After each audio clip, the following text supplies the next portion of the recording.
বাঙালির প্রিয় খাবার ডিম ডাল।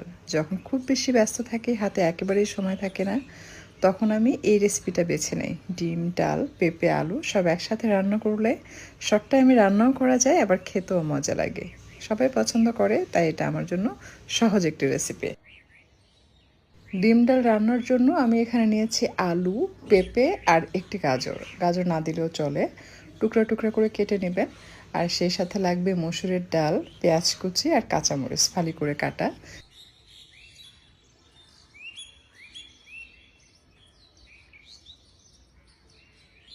মশলার মধ্যে যাবে হলুদের গুঁড়া, জিরার গুঁড়া, ধনিয়ার গুঁড়া, স্বাদ মতো লবণ, আদা রসুন বাটা আর সেই সাথে দিয়ে দিচ্ছি সরিষার তেল।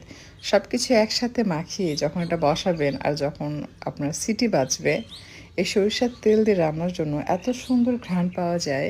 আপনি চাইলে এটা বাগার দেওয়া ছাড়াও জাস্ট চুলা থেকে সিদ্ধ হওয়ার পর নামিয়ে ধনিয়ার পাতা মিক্স করেই খেতে পারবেন। তেল ছাড়াও রান্না করা যায় এই রেসিপিটি। দুটো সিটি বাজার পর চুলা বন্ধ করে দিবেন। যখন এটা প্রেশার অটোমেটিক শেষ হয়ে যাবে, তখন ঢাকনা খুলে নিতে হবে। অনেক সময় জিজ্ঞেস করেন, আপু আপনার প্রেশার কুকারের নাম কি, কত সাইজ? এটা হচ্ছে কিয়ামের প্রেশার কুকার, 8 লিটার।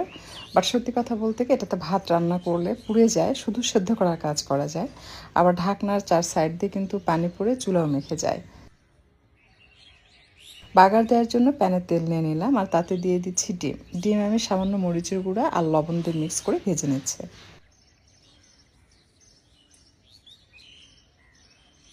ভাজা হয়ে গেলে সেম প্যানে দিয়ে দিলাম আবারও সরিষার তেল, সেই সাথে দিয়ে দিচ্ছি শুকনো মরিচ, পেঁয়াজ কুচি এবং রসুন কুচি।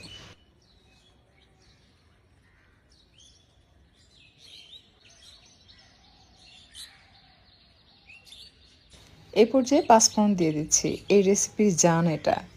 মানে এটা যখন আপনি দিয়ে বাগার দিবেন, এর যে অ্যারোমা, এটা পুরো এলাকায় আসলে ছড়িয়ে পড়ে। তো এটা যখন একেবারে গোল্ডেন হয়ে যাবে, সেই পর্যায়ে আমি সুন্দর কালারের জন্য এখানে অ্যাড করে দিচ্ছি সামান্য হলুদের গুঁড়া আর মরিচের গুঁড়া। স্বাদ বৃদ্ধির জন্য দিয়ে দিচ্ছি ধনিয়ার পাতা কুচি। আপনি মরিচের গুঁড়া, ধনিয়ার পাতা এসব এই পর্যায়ে অ্যাড করলে কিন্তু স্বাদটাও খুব ভালো আসে, আবার কালারটাও খুবই সুন্দর আসে। আমি ডিমটা দিয়ে দিলাম, এরপর দিয়ে দিচ্ছি সেই ডাল।